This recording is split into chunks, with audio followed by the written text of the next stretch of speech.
Hello, wonderful people of the internet. Today I'm going to be ranking the Witcher books from best to worst. So, full spoilers for the Witcher series. If you haven't read it, you intend on reading it, click off now and come back later if you want to. Now, I actually love all these books. I don't think any of these books are bad. So when I'm doing this ranking, I'm just saying which ones I enjoyed the most, but all of them are good. So, without any further ado, let's get into it.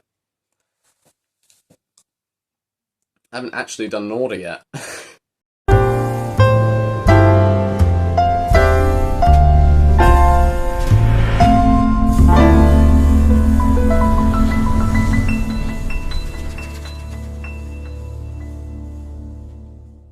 Okay, so we're going to go with the books in chronological order in the sense of the events of the books. So that means that rather than having Season of Storms last, because it was published last, I'm going to stick it in between The Last Wish and The Sword of Destiny as I talk through them and say where I've put them in their ranking. So, the start, The Last Wish. Now, I really like this book, and I'm going to say this for every single book on this list, so prepare to hear that sentence a lot. But I really like this book in particular, and I find it hard to discern whether that's from just that being my window into the series and really me discovering the vibe at this series, and also my love for the Witcher series beyond the show and the games. It's hard to discern between that element of me loving this book and just me loving the contents of the book.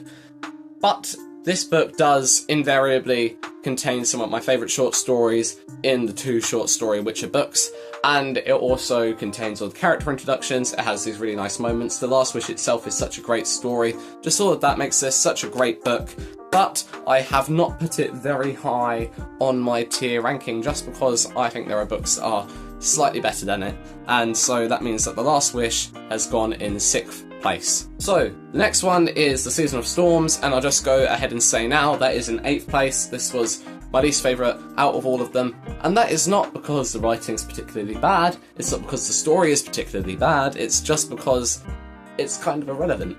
In fact, it is irrelevant. It doesn't really have anything in it that is important to the main story. It's nice as a tack on. I'm glad it's there, because I like the Witcher books, and we're getting a new one next year that will probably be a similar deal. So, even though it's good and I love Witcher stories, if someone said to me, hey Frank, reread a Witcher book, I would not go, get me that Season of Storms, you know, I just don't have that love for it. But it's good, but it's in last place. The next is The Sword of Destiny, and when I originally read this book, I didn't love it, and that is because I was on holiday and trying to speed through the series as fast as possible, and I just read this in all my spare time. Even if I didn't really want to read, I'd just read The Sword of Destiny, because I was like, well, I need to finish it to get to the main series. And so that meant that for quite a while, my memories of the story and the books, and the stories and the book in general were just kind of tainted. But now, when I look back on the book, on what was in it, I look at it, I see it in a more favourable light. I think that the best short stories in the Witcher books, not necessarily my favourite ones, but definitely the best ones, are in this book, and I respect it for that. And just for me as well, I do actually really like a lot of the stories in here, especially A Little Sacrifice. They're just so good. And so, just for that reason, just because it's got that little bit more relevance to the main series than the first one, in the fact that it has Ciri be introduced to Geralt for the first time, and it delves into the relationship set up in the previous book a bit more, I put it one place above The Last Wish I got my notes upside down, in 5th place. Okay, next is The Blood of Elves, and The Blood of Elves is a book that I feel so conflicted about, because I understand why this book was slow, and I understand that all the stuff that was happening in the slow moments had a massive payoff in the next book. But really, nothing much happens in this book. But when stuff happens, it's really good, and I love the stuff that does happen. When Geralt and Dandelion and Shani and Philippa go hunting for Rience, great part of the book. The dwarven caravan that gets attacked by the Squartal and is revealed to just be a setup to see whether the dwarves are loyal or not. Great stuff. I love all of that. But it's the moments in between that get kind of slow, specifically kind of the first 150 pages of this book were just nothing, really. And I would really like to reread this book to see whether I like it a bit more.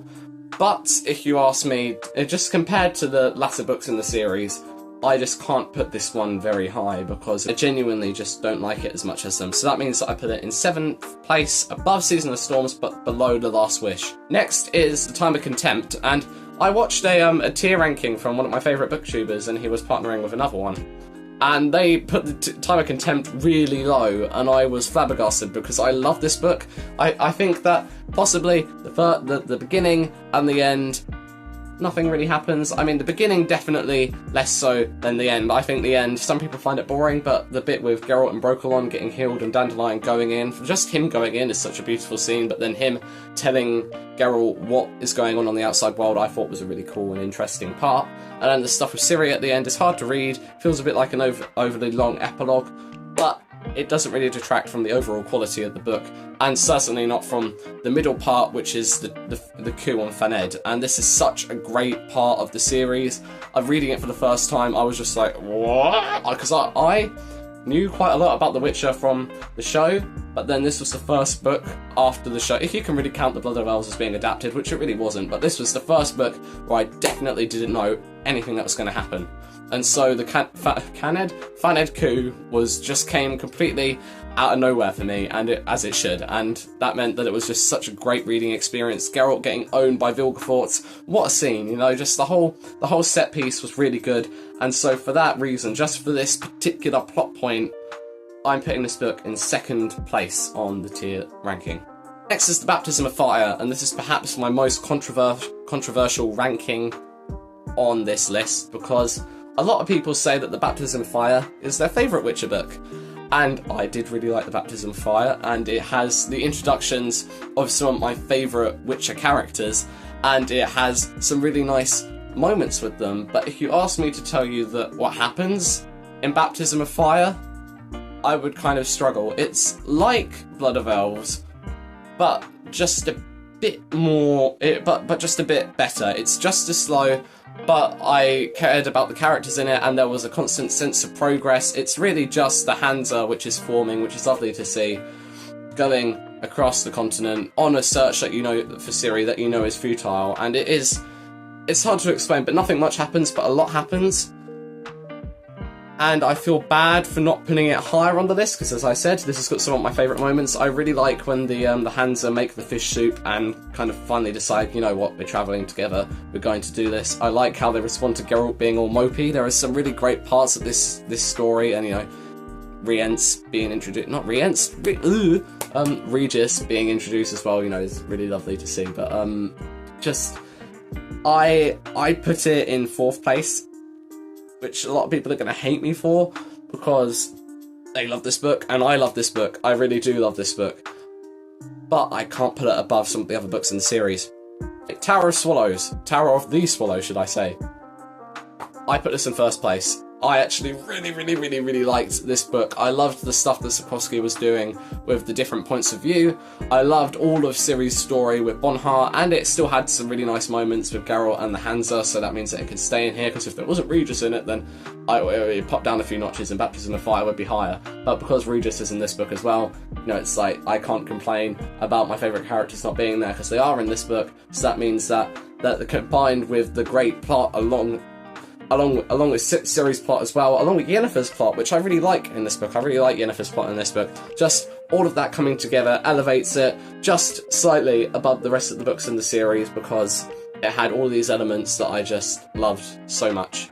The final book in the series, The Lady of the Lake, I put in 3rd. Now, a lot of people don't like The Lady of the Lake, and a lot of rankings that I've looked at, Lady of the Lake is not ranked particularly high. It's usually put in about the place that Baptism of Fire is for me, and it's only one above Baptism of Fire here.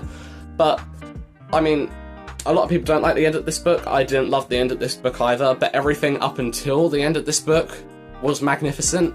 That some of the best moments, well, not the best moments with the Hansa, because they all die in this book, and that's pretty much all they get to do for the entirety of the book. But that chapter where the Hansa dies was such an emotional read, such a great moment. It was on par with the Faned coup, them raiding Steiger Castle. It was just so full of emotion. It was great.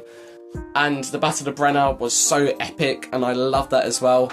And it's so much in this book that I really liked. And the ending was kind of naff. The beginning was kind of naff, but again, like with a lot of these books, the middle was what made this book, and the middle of this book was so good. Not as good as The Time of Contempt, and The Tower of the Swallow is the most well-rounded book for me. It's the book where, if someone said to me, is there a part of this book that you don't think is very good?